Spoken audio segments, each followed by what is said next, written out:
बिहार में एनडीए गठबंधन की सुनामी लाने में एलजेपी रामविलास का भी अहम योगदान है। पार्टी ने 29 सीट पर चुनाव लड़ा और 19 सीट पर जीत हासिल की। पार्टी प्रमुख और केंद्रीय मंत्री चिराग पासवान ने एक बार फिर अपने पिता रामविलास पासवान की विरासत को आगे बढ़ाया है। खुद को एक ऐसे नेता के रूप में स्थापित किया है जिसे नजरअंदाज नहीं किया जा सकता। मुख्यमंत्री नीतीश कुमार जी एक बार फिर से मुख्यमंत्री बनेंगे, ये मेरा पूरा विश्वास है।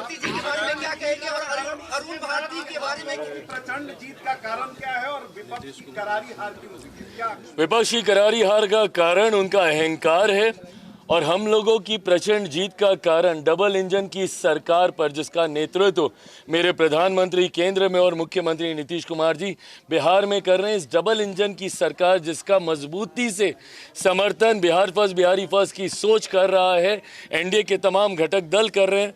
मुझे लगता है कि हमारे गठबंधन की एकता पे बिहार की जनता का विश्वास और महागठबंधन का अहंकार उनको ले डूबा है और हमारा विश्वास ने हमें जीत दिलाई।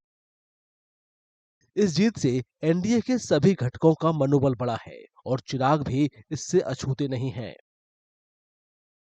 मैं बिहार की जनता को, बिहार की महान जनता को विशेष धन्यवाद और बधाई देता हूं कि जिस तरीके से एक ऐतिहासिक फैसला बिहार की जनता ने एनडीए को एक प्रचंड जीत देकर अगले 5 साल बिहार को विकास की राह पर गति देने की सोच के साथ ये फैसला लिया है। जब सीट बंटवारे में एलजेपी रामविलास को 29 सीटें मिली तो चिराग पासवान ने पीएम मोदी का धन्यवाद किया था। 0 विधायक वाली पार्टी को 29 सीटें दे देना, एक सांसद को 5 सीटें, 0 विधायक को 29 सीटें दे देना लड़ने के लिए। अब अगर इसके बाद भी मेरी कोई नाराजगी होगी तो शायद मुझसे बड़ा कोई नाशुक्रा नहीं होगा।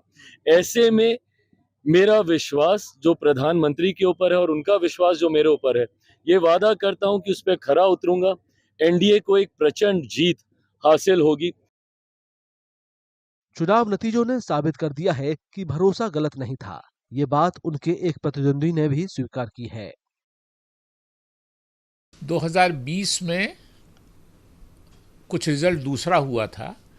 उसकी वजह ये थी कि चिराग पासवान ने लगभग 24 सीटें आरजेडी को दिला दी थी, वोट काट के जेडीयू का, नीतीश जी की पार्टी का, और लगभग 10 सीटें हम लोगों को मिल गई थी नीतीश जी की पार्टी का वोट काटने की वजह कर चिराग पासवान जी ने कैंडिडेट खड़ा कर दिया था।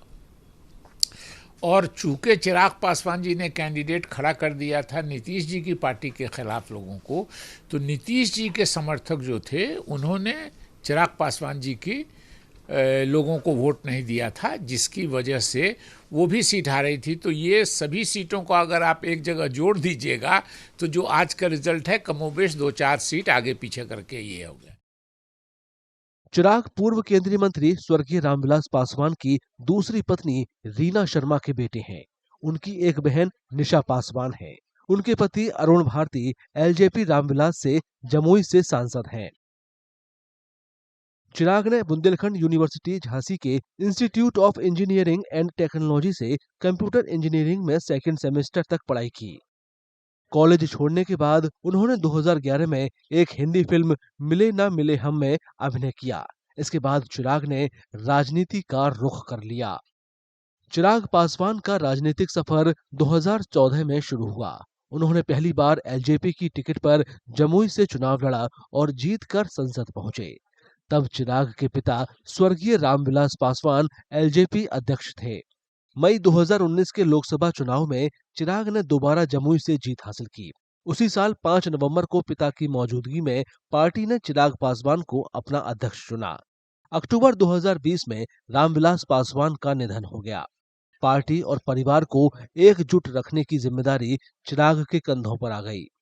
2019 में चिराग पासवान ने नीतीश कुमार पर लोकसभा चुनावों के दौरान एलजेपी रामविलास के उम्मीदवारों के खिलाफ साजिश करने का आरोप लगाया।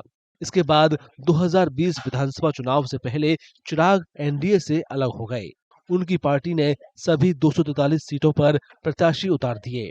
2021 में एलजेपी में आंतरिक कलह शुरू हो गई। नतीजा ये हुआ कि पार्टी का विभाजन हो गया। एक ओर चिराग का गुट था तो दूसरी ओर चाचा पशुपति पारस का। चुनाव आयोग ने चिराग के गुट को एलजेपी रामविलास के रूप में मान्यता दी। चिराग की अगुवाई वाली पार्टी 2024 लोकसभा चुनाव में एनडीए का हिस्सा बनी। पार्टी ने 100% स्ट्राइक रेट के साथ सभी सीटों पर जीत हासिल की। उनके बिहार फर्स्ट बिहारी फर्स्ट के नारे का जनता पर अभूतपूर्व असर पड़ा। मैं ये मानता हूं कि मेरे पिता जहां कहीं होंगे बहुत खुश होंगे। उन्होंने आज से ठीक 20 साल पहले अपनी मेहनत से, अपने परिश्रम से पार्टी को नई ऊंचाइयों तक लेकर गए थे। विभिन्न कारणों से विधानसभा में पार्टी ने उसके बाद वैसा प्रदर्शन नहीं दोहरा पाई। लोकसभा में वी बीन कंसिस्टेंट। 2014 से निरंतरता में हम लोग बढ़िया स्ट्राइक रेट से हम लोग जीते हैं, बट विधानसभा में वैसा प्रदर्शन हम लोग दोबारा नहीं कर पाए। आज मैं मानता हूं कि मेरे पिता जहां कहीं होंगे खुश होंगे, अपने पार्टी के कार्यकर्ताओं को आशीर्वाद दे रहे होंगे और जो मेहनत हम सब ने की है उस पर जरूर वो हम सब पे प्रसन्न होंगे। मौजूदा चुनाव में चिराग के कंधे पर पिता की विरासत को संजोने और आगे बढ़ाने की जिम्मेदारी थी, जिसे उन्होंने बखूबी निभाया है। इस जीत ने ये साबित कर दिया है।